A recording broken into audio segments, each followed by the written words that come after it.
ഓച്ചിറ പരബ്രഹ്മ ക്ഷേത്രത്തിൽ keyboard fusion അരങ്ങേറി. ഉജ്ജ്വല ബാല്യ പുരസ്കാര ജേതാവ് യാസീനാണ് ഫ്യൂഷൻ അവതരിപ്പിച്ചത്.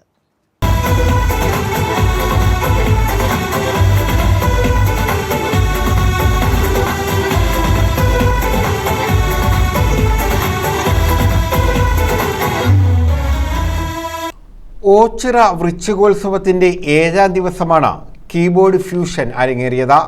ഇന്ത്യ ബുക്സ് ഓഫ് റെക്കോർഡ് ജേതാവും ഉജ്ജ്വല ബാല്യം പുരസ്കാര ജേതാവുമായ മാസ്റ്റർ യാസീനാണ് കീബോർഡ് ഫ്യൂഷൻ അവതരിപ്പിച്ചത്.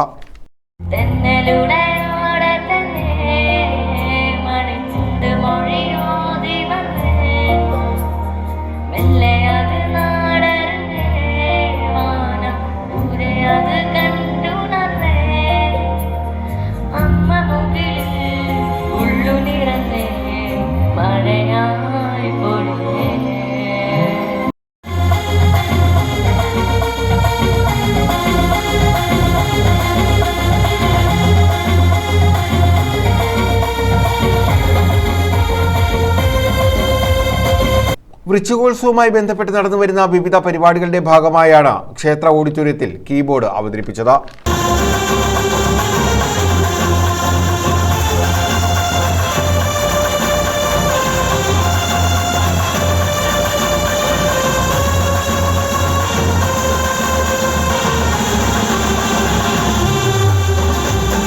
News bureau, Ochira.